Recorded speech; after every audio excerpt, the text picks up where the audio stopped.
Hello everyone.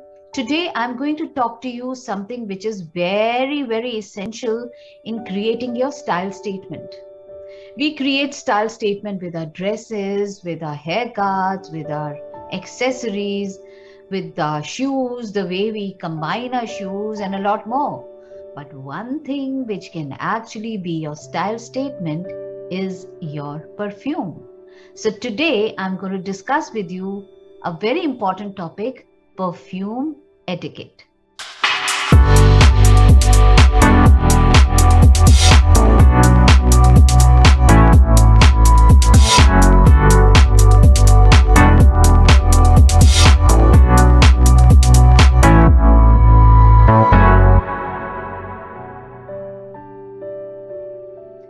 Etiquette means manners. So, when it comes to manners, it's extremely important never to ask a lady, which perfume are you using?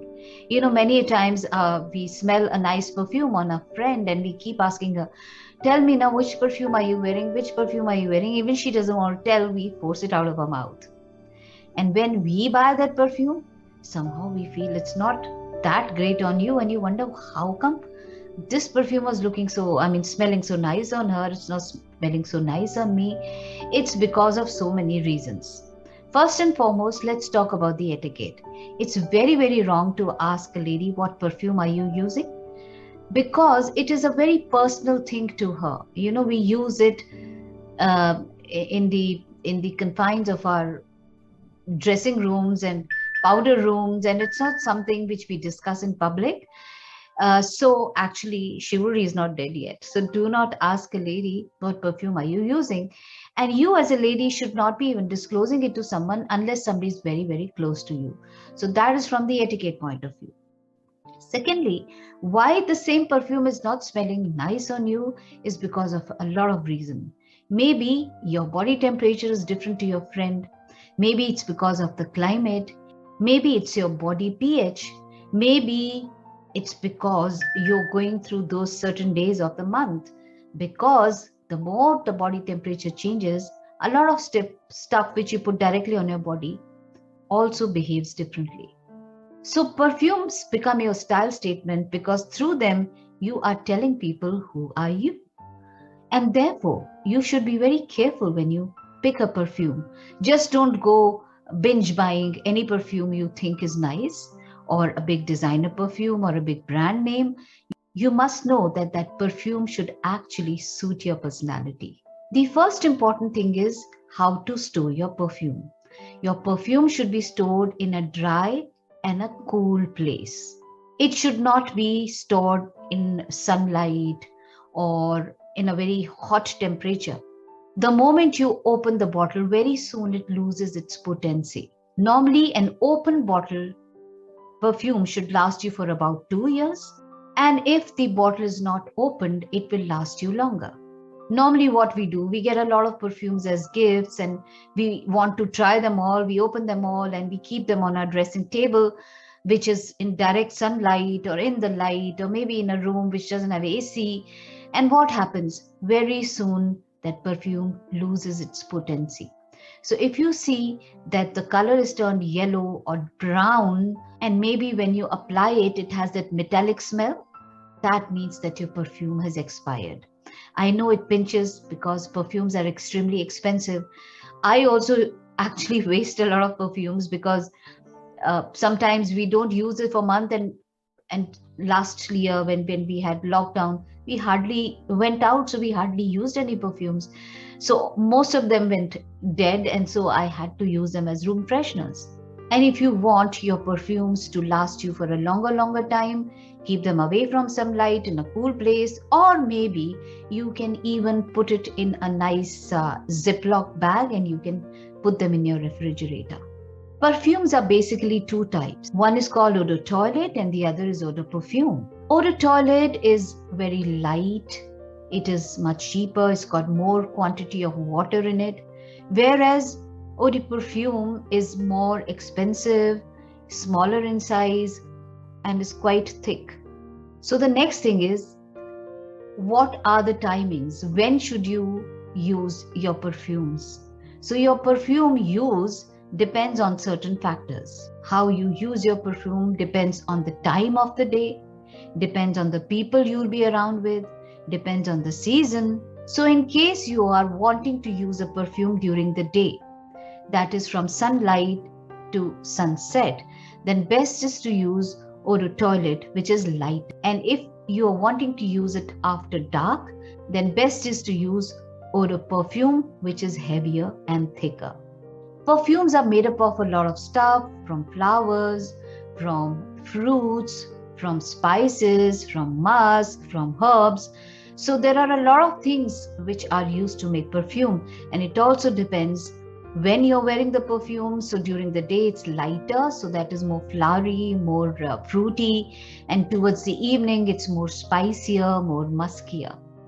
The second important point is using perfumes according to the occasion. Are you wearing it at the wedding? Are you wearing it for a job interview? Are you wearing it for a date? Again, it depends what kind of a perfume are you using. If you're going for a job, of course, in a job, if you're using very heavy perfumes, it would definitely distract the attention.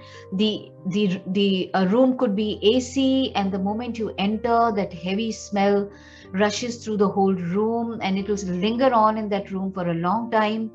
A lot of people are allergic to smells, so a lot can go wrong. So when you're going for an interview, be very, very careful how you apply your perfume and how much do you apply.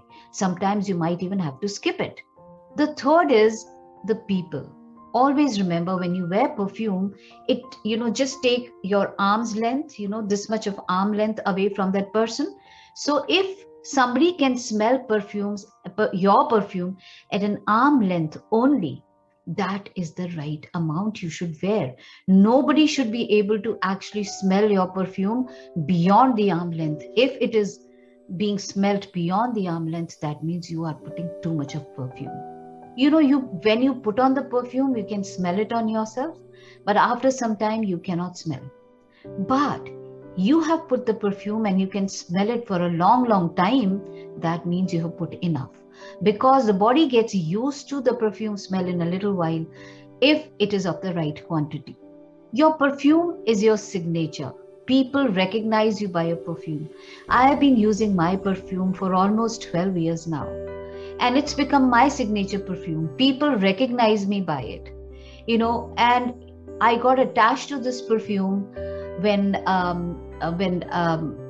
my eldest brother, who I was very fond of, he used to say, "Oh, I just love this smell." So somehow, for a long time, I didn't meet him, and when I met him after many years, he again said, "Oh my God, I was just waiting to smell this, because it's really you, and anywhere and everywhere I smell this, I think of you."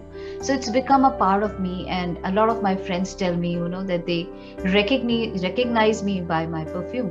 So it's become my style statement, and that is why it's important that a lady should keep a mystery around her about what perfume is she using, because that's her personal smell. You see, putting perfume is a very intimate ritual, so it should be considered something very personal. There are a lot of organizations, or maybe a party or event, where sometimes even in the card you would see, a very sophisticated party, you will see in the card they have written fragrance-free area or fragrance-free meat. That clearly states that please don't put perfume. Maybe there are people who are allergic to it. So just like smoke-free, nowadays there's another etiquette which is called fragrance-free area. So in case that's written on the card, please don't put on your perfume. The next point is, where do you apply your perfume? So you should apply it on your pulse points. So behind your ears, on your wrists, on your collarbone, maybe on your navel, behind your knees. So these are some very common areas where people should apply. But you cannot be applying it on all the pulse point. Imagine if you apply it on all the pulse point, and with the temperature, with the body temperature, and with the blood rushing through your body, the smell gets stronger and stronger, and becomes so strong that you look like a perfume factory. You don't want to be like that. You don't want to spoil your impression wherever you go with that. So apply it at just one pulse point. I normally apply it on my wrist. And once you apply it, don't rub it like this, because the moment you rub it, the perfume loses its molecules and it loses the smell. So the moment you apply it, just dab it like this, and then when it's still wet, and then I just go around applying it behind my ears, on my neck, so that the same amount, two pushes, and those two pushes are enough for the whole body. So that much is good enough for your everyday. Unless of course you're going for a party at night, maybe you can apply a little more, but or maybe on another pulse point, but best is to keep it at one plus point and then carry it forward from there. One thing I must warn you: when you use perfume, especially on pearls, you actually spoil them. So or even jewelry. So best is to first apply the perfume, let it sink in, and wear your jewelry in the end. Another tip I would like to give you: the moment you apply your perfume and then you cover it up with a scarf or a layer, the wet thing gets into the dress and doesn't actually get into your body. So once you apply the perfume, let it sink in and then layer it with whatever you want to, or cover it with whatever you want to. It's also said that if you apply moisturizer on your body, then the perfume sinks in better. But the moisturizer should not have any smell, because imagine the moisturizer has another smell from another perfume, maybe it is flowery, and you're applying a perfume which is musky, and they both combine together. Imagine what a horrible smell it will become. So if your moisturizer has the same family of smell as your perfume, then you can go ahead and do it. And nowadays you also get a pack, the gifts pack, where you have the moisturizer, you have the eau de perfume, you have the eau de toilette, and also the lotion of the same family. Then it works beautifully. A lot of people ask that can we apply perfume on our clothing? For that, I would say that there are certain fabrics like silk, etc., which may get stained because of the perfume. So best is, in case you want to check it out, just apply a little on the hem and see how does the fabric react. If the fabric doesn't strain, then you can definitely apply it on your clothing. But in case you're wearing the same dress the whole day and you applied it on your dress, then remember you also sweat a lot. So when you sweat and it gets soaked into your clothes, and then the perfume on your clothes, they mix together, and then it can really make you smell bad. So don't do that. Most of the people normally like to apply perfume on their skin if they are getting exposed to the sun, because when perfume is exposed to the sun, it can cause allergic reactions. So a lot of people, when they know they're going to be out in the sun, then they prefer to apply it on their clothes. To enhance your perfume, you can also spray it on some tissue, keep it in your wallet, in your purse, so that when you even open your wallet, it smells of you. You can even personalize your perfume by putting a little perfume on the tissue and put it in your most favorite book, whichever you're using. So you get refreshed when you smell the paper. It really, really feels very, very good. And many a times when you are out for the whole day and you don't want to carry that heavy perfume bottle with you, then you can use this little hack. You can take one or two cotton buds and then spray the perfume on those cotton buds and put them in a Ziploc and keep that Ziploc in your bag. And when you want to refresh your perfume, you can just take out the bud and then you can just rub it behind your ears or on your wrist, because the perfume will still be there. But remember, never apply perfume in public. It is supposed to be a private ritual. Do it in the powder room or do it in privacy, not in front of everyone. I hope this helps. There are a lot of people who do not understand perfume etiquette, but now with so many perfumes in the market, so many brands in the market, and perfumes becoming more affordable, a lot of people love to use perfumes. So if you are using a perfume, then you must also know what is the etiquette to use that perfume. I hope this helps. I'll see you again very soon with another interesting topic. Till then, take care.